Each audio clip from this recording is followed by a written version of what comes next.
Alors, vous voyez, je vois bien le fond de votre argument, et ça, il m'est souvent renvoyé.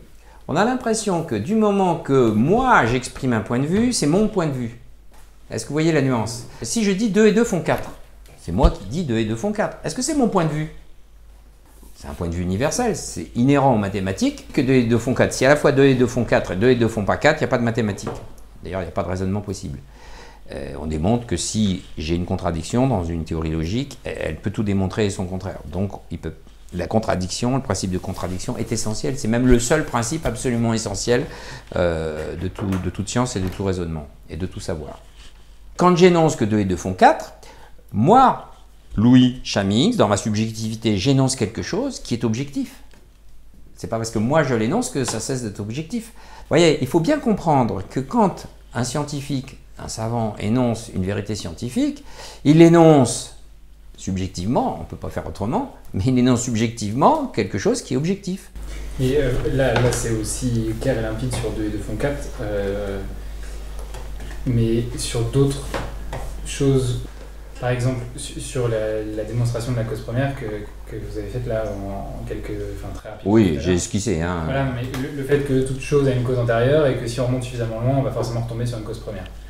Ça, on peut, comme 2 et 2 font 4, de façon ultra logique, on ne peut que être d'accord avec ce postulat en apparence, non? D'après moi, c'est pas un postulat, ça s'appelle une démonstration comme une autre. C'est mais, pas mathématique parce que c'est d'un autre ordre, c'est une démonstration métaphysique. Là, rationnellement, on remonte comme ça à la cause première, donc à la cause première à Dieu. Et là, on l'a démontré par 2 plus 2 égale 4 que les athées ont tort, entre guillemets. Mais là, sur quelque chose de aussi pur et limpide que 2 et 2 font 4, on arrive quand même à deux positions qui... il y aura toujours des athées, il y aura toujours des croyants, il y aura tout... Il n'y aura pas toujours des athées se croyant rationnels. Parce qu'il y a des gens qui ne sont pas très sûrs que 2 et 2 font 4. Hein. En mathématiques, il y a quand même des polémiques. Hein. J'en ai vu pas mal. Hein.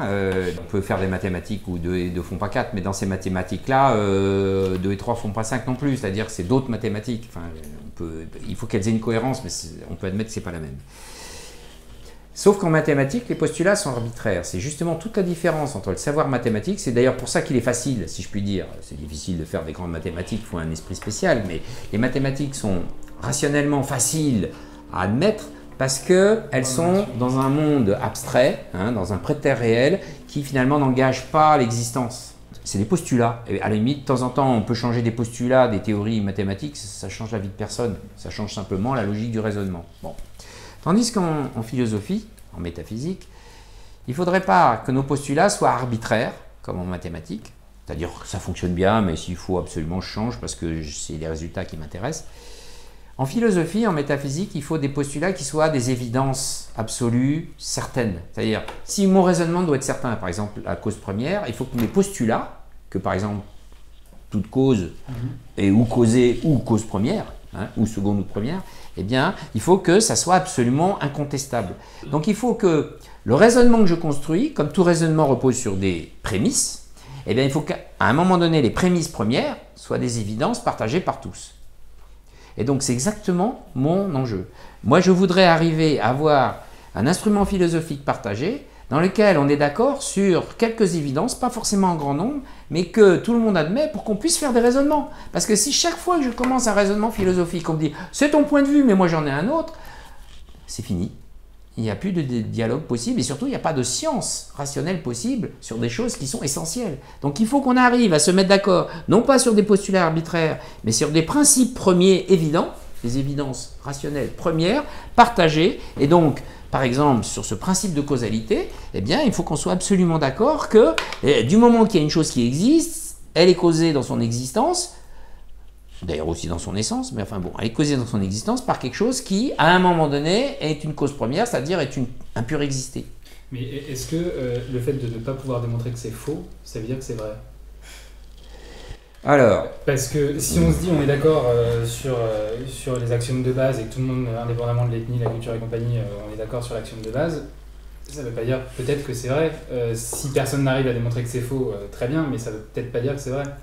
Ça fait partie de l'esprit de la science. Moi, j'essaie de montrer que la métaphysique peut être une science. Et dans une science, moi j'ai fait beaucoup de mathématiques, c'est ma formation de départ, hein, et dans les mathématiques, finalement, les conclusions sont contraignantes. C'est-à-dire, si on a bien posé le raisonnement, avec les principes, etc., qu'on n'a pas fait de faute de raisonnement, eh bien, les conclusions sont contraignantes. Quand on a démontré un théorème, eh bien, il est démontré pour toujours, c'est contraignant. Pythagore, si c'est lui, a démontré un théorème, eh bien, aujourd'hui encore, ce théorème est vrai, il est contraignant pour l'esprit. Les mathématiques comme science reposent sur cette théorie de la démonstration, et moi je dis que la métaphysique a sa propre théorie de la démonstration, un peu différente des mathématiques, certes, parce que ce n'est pas le même ordre. Aristote distinguait 3 types de savoir spéculatifs. Le savoir des choses en devenir, la physique, c'est-à-dire la philosophie de la nature, ce n'est pas la physique moderne. Le savoir des choses qui sont dans la nature en mouvement, mais que moi je considère sans mouvement, c'est les choses mathématiques, donc abstraites de la matière. Et puis le savoir des choses qui sont intrinsèquement sans matière, s'il y en a. Il montrait l'existence d'une cause première pour dire qu'il y a au moins une chose qui est sans matière, qui est la cause première. Donc, il y a 3 types de savoirs fondamentaux, savoir spéculatif, et chaque type de savoir a son mode de démonstration approprié. Donc, il est certain que le mode de démonstration métaphysique n'est pas le mode de démonstration mathématique. Sinon, effectivement, si on fait comme Kant, on va dire que la métaphysique n'est pas possible, parce qu'il voulait que ça fonctionne comme les autres modes de démonstration. Alors, 1, je dois faire comprendre à mes interlocuteurs qu'il y a un mode de démonstration valide en métaphysique, et 2, je dois l'appliquer de telle façon qu'il soit contraignant. Et voilà, mon problème, c'est de partager la métaphysique comme science. Tu as bien compris, c'est-à-dire que moi, je vous fais une démonstration métaphysique, mais si vous n'entrez pas dans la logique de la métaphysique comme science, bah, c'est un discours parmi d'autres. Voilà. Mais moi, j'essaie de tenir un discours scientifique et pas un discours parmi d'autres, pas un discours d'opinion. Oui, mais alors là, quand même, ton mode de démonstration de la loi métaphysique, on va dire, se rapproche quand même énormément ou du moins tu essayes de le faire rapprocher du mode de démonstration des mathématiques. Ça ressemble, mais c'est pas pareil. Pourquoi ça serait plus proche des mathématiques que de la physique? Et la physique, c'est quand même une toute autre démarche, c'est-à-dire que une théorie n'est vraie tant qu'elle n'a pas été, falsifiée, on va dire. Pourquoi? Parce qu'en physique, quel est le mode de démonstration? C'est la vérification expérimentale. C'est-à-dire, je fais une théorie à base plus ou moins mathématique, selon ce que je peux faire, et puis, pour vérifier que ça fonctionne, je mets en place un dispositif expérimental. Donc, la logique de démonstration scientifique dans les sciences de la nature, c'est la vérification expérimentale. Il faut mettre en place un dispositif expérimental. Donc, la certitude que j'obtiens, ça n'est jamais qu'une certitude expérimentale. On l'a bien vu, tout le monde était attaché à la physique de Newton, est arrivé Einstein qui a rendu raison d'un certain nombre d'expériences qui ne collaient pas avec la physique de Newton. Bon, bah, on a admis la physique d'Einstein qui englobe et corrige, si je puis dire, la physique de Newton. Donc, pourquoi elle est révisable? Parce qu'elle est expérimentale. Or, quand il s'agit de la métaphysique et de passer à la cause première, c'est ce qu'a dit Kant, il a bien remarqué que ça porte sur un objet qui dépasse mon expérience. Dieu, je ne l'ai jamais rencontré, tu l'as très bien dit, et je suis comme toi. Et il ne me parle pas à moi, et puis même s'il me parlait à moi, ça serait subjectif. Hein. Il y a des mystiques qui disent que Dieu leur a parlé, mais bon, c'est leur affaire, c'est pas la mienne.